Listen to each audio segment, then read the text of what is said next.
Көрші келінге көз тіккен қайнаға.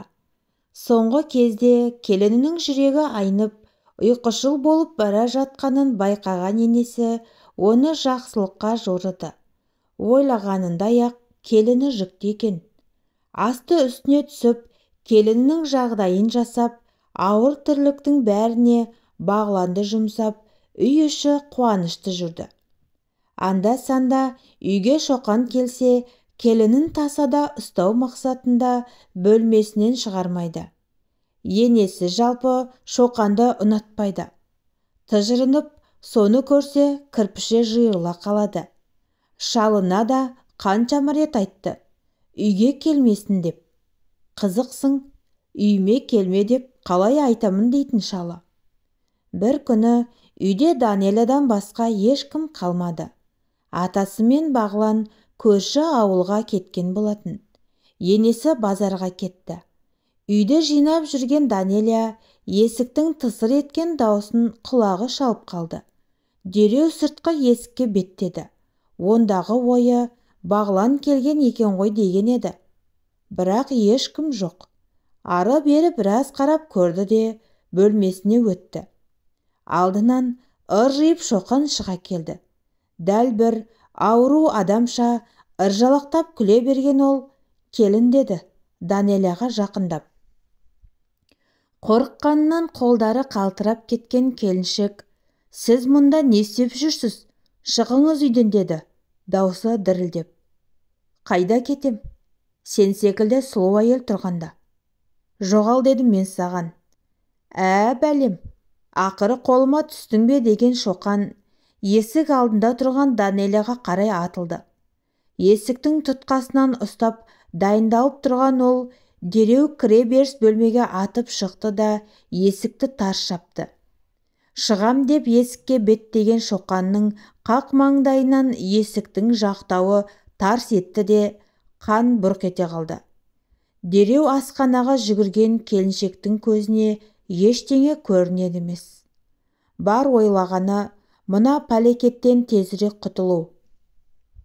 Тартпадан қасықтардың арасынан пышақты көріп қалды да жұлып алды. Жүгіріп қайта шықты. Алдынан маңдайын ұстаған Шоқан келе жатыр екен. Жолама дедім мен саған, сойып өлтірем. Сендей батырлардың талайын көргем. Алдымен пышақты дұрыс ұстап үйрен. Қолына қараған келіншек пышақтың ұшынан ұстап алғанын байқады.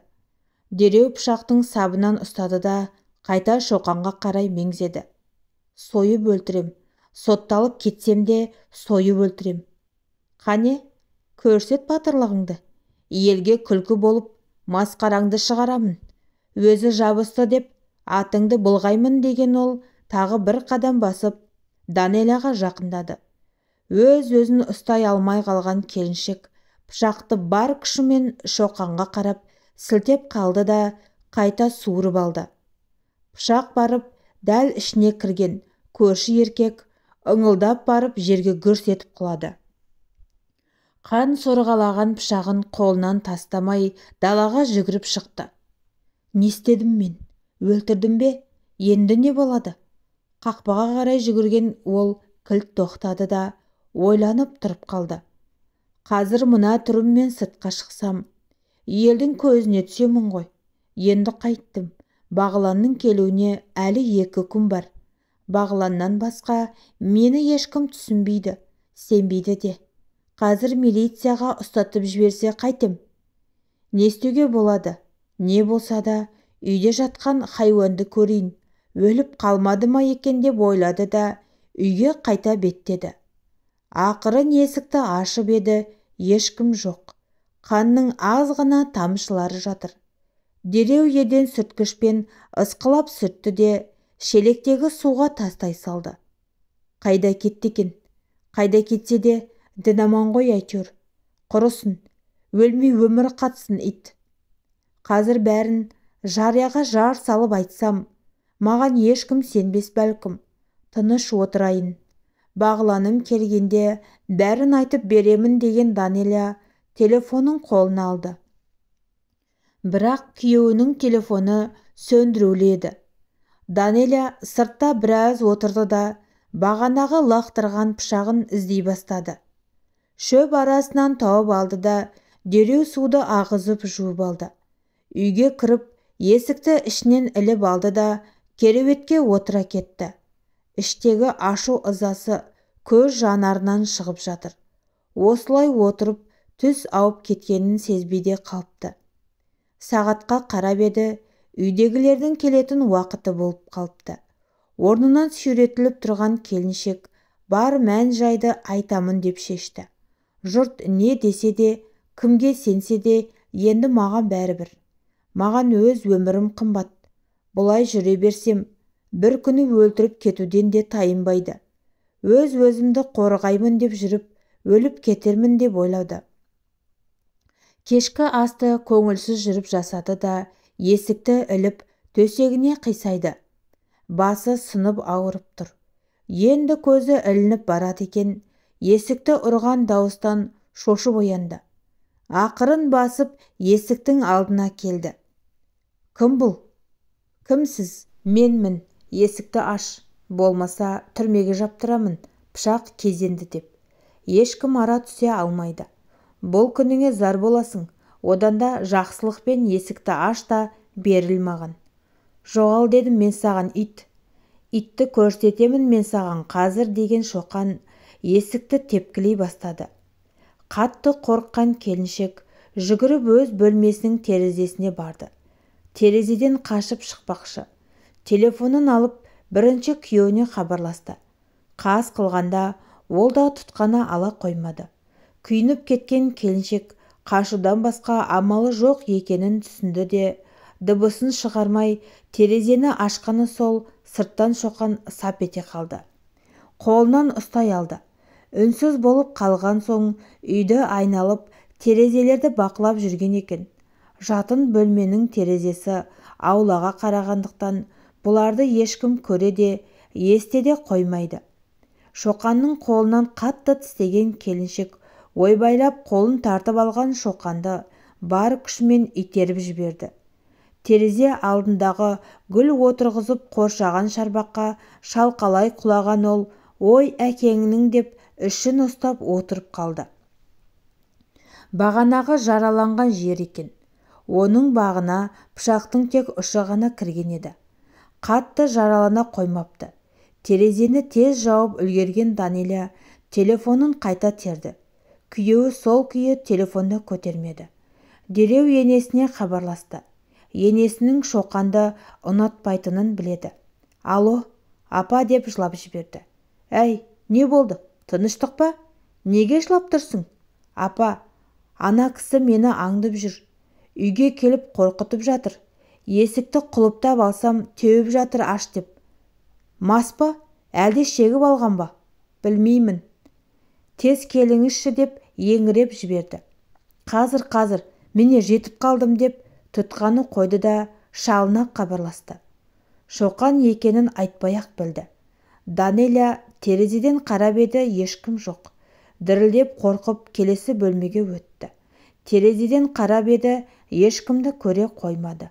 Тым-тырыс. Ақырын басып асханаға келді. Бұл жақтың да терезесінен ешкімді байқамады. Тартпадан тағы да бір пышақты алып, өз-өзін қорғауға дайындалды. Осылай тапжылмай 10 минуттай күтіп тұрды.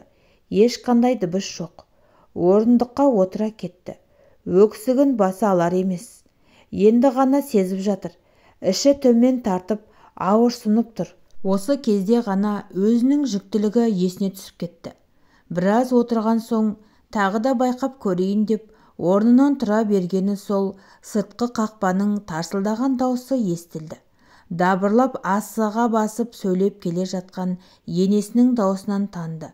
Жүгіріп шыққан келіні өзі құлыптаған есігінде қолдары қалтырап аша алмай зәрес кетті. Әрең ашып сыртқа атып шықты. Қарсы алдынан шыққан апасын құшақтай алған келін еңкілдеп жылап жіберді. Не болды жаным-ау? Тиісті ме саған? Не істеді? Не деді ол ит? Айтшы қане. Апа, ол кім өзі? Неге маған жабысып алды? Неге мені аңди береді? Менде несі бар? Қашан келді? Не деді? Жүр үйге. Қорқып қалыпсың ғой. Қолдарың дірілдеп, жүрегің тарсылдап тұр ғой. Су ішіп жіберші. Ана құрғырла да келе қоймады ғой. Айтып едім осы бәлені үйге жолата берме деп, деген енесі келінін құшақтап үйге кіргізді. Жайғасып отырғызып бір стақан су берді. Апа, мен оны пышақтап қойдым.